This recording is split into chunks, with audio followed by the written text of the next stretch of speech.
ሁሉ ነገር እየጠመመ ራሳችሁን ከፍተኛ የሆነ ተስፋ መቁረጥ መካከል አግኝታችሁ ታውቃላችሁ? አስፈላጊውን ጥረት አድርጋችሁ መገኘት ባለባችሁ ቦታና ጊዜ ተገኝታችሁ ነገር ግን ምንጩና መነሻውን የማታውቁት ተስፋ መቁረጥ ወርሷችሁ አያውቅም? ስራ ሲበላሽ፣ ግንኙነቶቻችን ድንገት ሲሰበሩ፣ ብቻ በሁሉም የህይወት መስክ ነገሮች አንድ የጨልመውባችሁ አያውቁም? ከዚያ በላይ ደግሞ ይህንን ክፉ ስሜት ማንም ሳያውቅላችሁ መራሩን ጽዋ ብቻችሁን ስትጋቱ ታስቡት። ያኔ ሁሉ ነገራችን ላይ ጥያቄ እናነሳለን። ችሎታችንን እንጠራጠራለን። ምርጫችንን እንወቅሳለን። አለፈ ሲልም የመኖራችንን ዋጋ ጥያቄ ውስጥ እናስገባለን። ያኔ የማያልቁ ጥያቄዎች ይዘንባሉ። ምንድነው የሰራሁት ስህተት? ለምንድነው ልፋቴን ማንም የማየው? ብቁ አይደለሁም ማለት ነው እንላለን። እውነታው ግን ሌላ ነው። ይህ ሁሉ የሆነው እኛ ስለማንችልና ለዛ ነገር ብቁ ስላልሆንን ሳይሆን ዋጋችንን፣ ዓላማችንን የገለጥንበት የሮጥንበት ቦታ ነው ስህተቱ። ብዙዎቻችን ስራችንን፣ እርምጃችንን ሰዎች እንዲመዝኑልን፣ ዕውቅና እንዲሰጡን እያሰብን ነው የምንኖረው። ምን ያክል ሰዎች እንዳደነቁን፣ ስንት ላይክ እንዳገኘን፣ ስንት ፎሎወር እንደጨመርን እየተጨነቅን እንኖራለን። ስንት ሰው ጥረታችንን አደነቀ፣ ምን ያክል ትኩረትን አገኘን ነው ሐሳባችን። እዚህ ጋር ማስተዋል ያለብን ነገር ይህ ራሳችንን የምንዋሸው ትልቅ ውሸት መሆኑን ነው። ይህ ውሸት ካልተጠነቀቅንና ካላስወገድነው አንድ ቦታ ቆመን እንድንቀር፣ ህልማችን እንደ ጉም እንዲተን የሚያደርግ ነው። የሰዎች ትኩረትና አድናቆት የሚያተርፍልን ነገር የለም። ትኩረት ማግኘት እኮ ግዴታ አይደለም። ሰዎች የኛን ዋጋ መተመንና ማሳወቅ የለባቸውም። ዋጋችን እኛ እጅ ላይ ነው። በእያንዳንዱ እስትንፋስ፣ በእያንዳንዱ እርምጃችን ውስጥ የሚገለጥ ሐቃችን ነው። የምናስባቸው ሐሳቦች፣ የምንወስዳቸው እርምጃዎች ናቸው እኛን የሚገልጹን። የሰዎች ትኩረትና አድናቆትን ስንቆጥር ስንት ጊዜ አባክነናል። ዋጋችን በማንም የሚሰጠንም ሆነ በማንም የሚወሰድብን ነገር አይደለም። በየትኛውም መመዘኛ የኛ የራሳችን የሆነ ነገር ነው። ታዲያ ጥያቄው ከዚህ አድናቆትና ትኩረት ፍለጋ እስር ቤት እንዴት እንወጣለን የሚል ነው።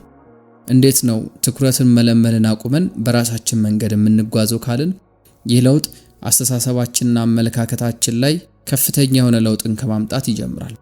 ይህ ለውጥ እጅግ ጥልቅ በሆነ በራስ ዋጋ ከማመን ይጀምራል። ማንም ዋጋችንን እንዳይወስንልን ከመቃወም ይጀምራል። ከሁሉም ደግሞ ለጊዜያችን ካለን ክብር ነው የሚጀምረው።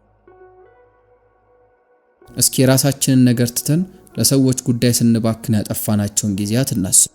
እቅዳችንን ሰርዘን ፕሮግራማችንን አጣበን ለሌሎች ህይወት ስንት ጊዜ አጎነበስን? ራሳችንን እንጠይቀው። ይህን ያክል ዋጋ የምንከፍልላቸው ሰዎች የኛ ጊዜን ያከብራሉ? እኛ ብዙ ነገር ትተን የነሱን ነገር ዋጋ ሰጥተን መድከማችንን ዋጋ ይሰጡታል? መልሱ አይ ከሆነ ከዚህ ሁኔታ የምናፈገፍግበት ሰዓት አሁን ነው። ጊዜ እጃችን ላይ ካሉ ነገሮች ሁሉ ውድ የሆነው ነገር ነው። ካለፈ መልሶ ማግኘት የማይታሰብ ነገር ነው። ስለዚህ ይህን ውድ ነገር ለምንድነው ዋጋችንን የማያዩ ሰዎች ላይ የምናጠፋው? ጊዜያችንን ዋጋ ለሚሰጡን ሰዎች ሊቀመጥ የግድ ነው። እስኪ አሁን ደግሞ ሚስጥራዊነትና የግል ጉዳዮችን እናውራ። አሁን ባለንበት ዘመን ሰዎች እያንዳንዷን የህይወታቸውን እርምጃ በሶሻል ሚዲያ ለሌሎች በማጋራት ውስጥ ተጠምደዋል። ነገር ግን ከዚህ ራስን ማራቅ የሚሰጠን ኃይል ቀላል የሚባል አይደለም። የሆነውን ነገር፣ ያሰብነውን ነገር ሁሉ ለሰዎች የመናገር ግዴታ የለብንም። የራሳችንን ሚስጥር ለራሳችን መያዝ፣ ሰዎች እርምጃችንን እንዲገምቱ እንጂ እንዳያውቁ ማድረግ ወሳኝ ነገር ነው። የኛን እያንዳንዱ ነገር እያንዳንዱ ሰው ማወቅ የለበትም። የሚያውቁን ሰዎች ሁሉ ምን እያሰብን እንደሆነ፣ ቀጣይ እርምጃችን ምን እንደሆነ እንዲመራመሩና እንዲገምቱ እናድርጋቸው እንጂ ሁሉ ነገራችንን አደባባይ ላይ አናስጠው። ይህ አካሄድ ከሰዎች ጋር አኩኩሉ ለመጫወት ሳይሆን ትክክለኛ ማንነታችንን፣ ውስጣዊ ምስጢሮቻችንን ማወቅ ያለባቸውን ሰዎች ለመምረጥ ሰፊ ዕድል እንድናገኝ ለማስቻል ነው። እዚህ ጋር ደግሞ አንድ ቁልፍ ነገር አለ። የራሳችንን ደስታ ራሳችንን እንፍጠር። አሁን ባለንበት ዘመን ብዙ ሰዎች ደስታቸውን ሌሎች እንዲፈጥሩላቸው ይጠብቃሉ። ለመሳቅ የሆነ ሰው የሚያስቅ ነገር እስኪያቀርብላቸው ይጠብቃሉ።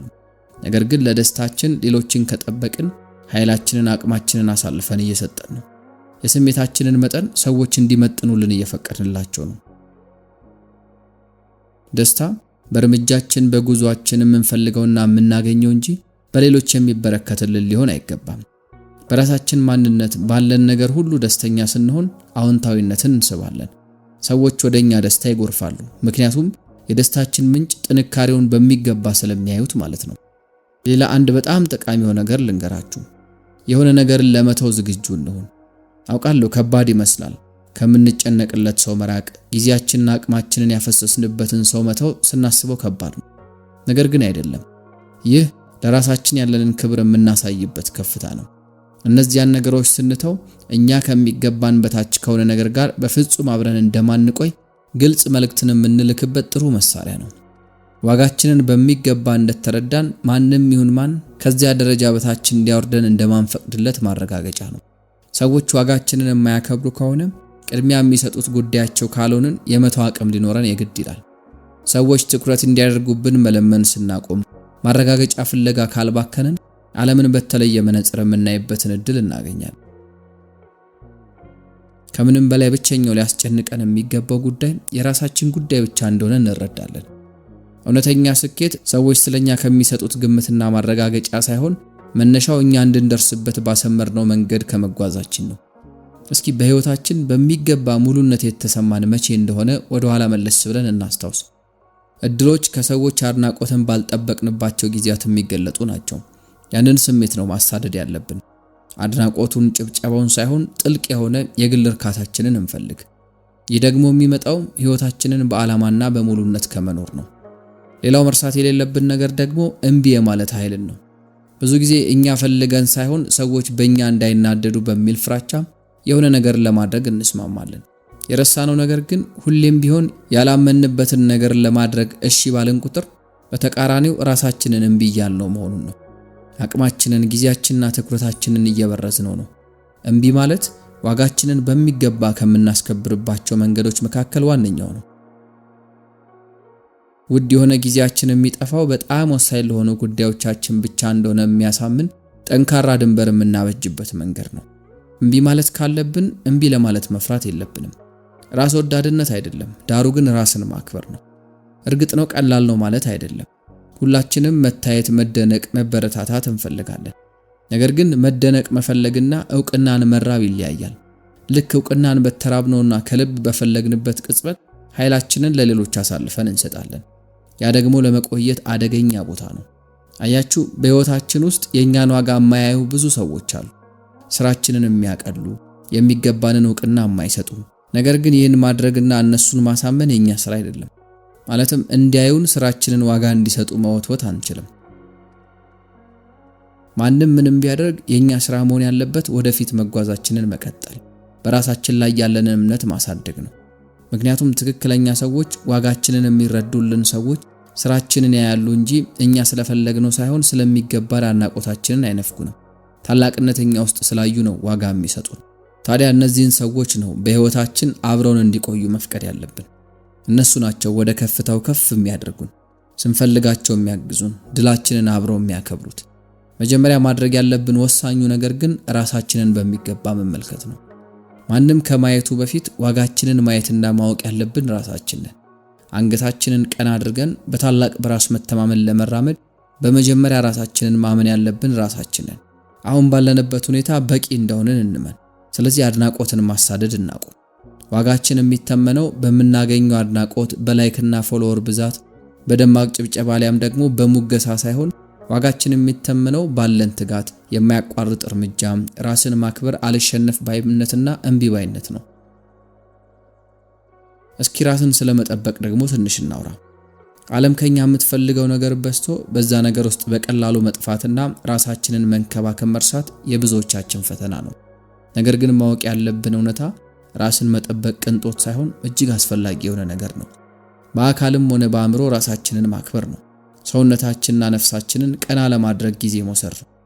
ራሳችንን ስንንከባከብ ለራሳችን የሚገባውን ክብር መስጠት ብቻ ሳይሆን ሕይወት እኛን ለማስጎንበስ የምታመጣቸውን ፈተናዎች የምንቋቋምበት አቅም እንዳለን የምናሳይበትም ጭምር ነው። ራስን ማክበር ራስ ወዳድነት አይደለም። ደግሞም የኛ የምንለው ጥሩ አቋም ላይ ስንሆን ፈተናዎችን የምንጋፈጥበት መሳሪያ እየተጣጣቅንም ጭምር ነው። ሌላው እውነታ ደግሞ ሕይወት አጭር መሆኗ ነው። ሕይወት ሌሎች እንዲያስተውሉንና አድናቆትን እንዲሰጡን በመጠበቅ የምናባክናት ተራ ስጦታ አይደለችም። የኛ የሆኑና ልዩ የሆኑ ህልም፣ ዓላማና ጎሎች አሉን።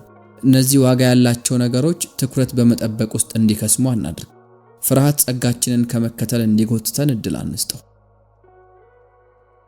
አስቡት እስኪ ከማንም ምንም የማንጠብቅበት ህይወት ሲኖረን፣ ማንም የማይነቀንቀው መሰረት ያለው ህይወት። አስቡት፣ ሁሌም ቢሆን ጠዋት ላይ ባለንበት ሁኔታ በቂና ብቁ መሆናችንን እያወቅን ከእንቅልፋችን መንቃት። ያ ነው ለኛ የሚገባን ህይወት። ያን ህይወት ነው አሁን ከጀመረን መስራት የምንችለው። ስለዚህ ሰዎች ትኩረት እንዲሰጡን አንለምን። ሰዎች እስኪያዩንና እስኪያስተውሉን አንጠብቅ። የምንፈልገው ዓለም በራሱ ወደኛ እንዲመጣ እናድርግ።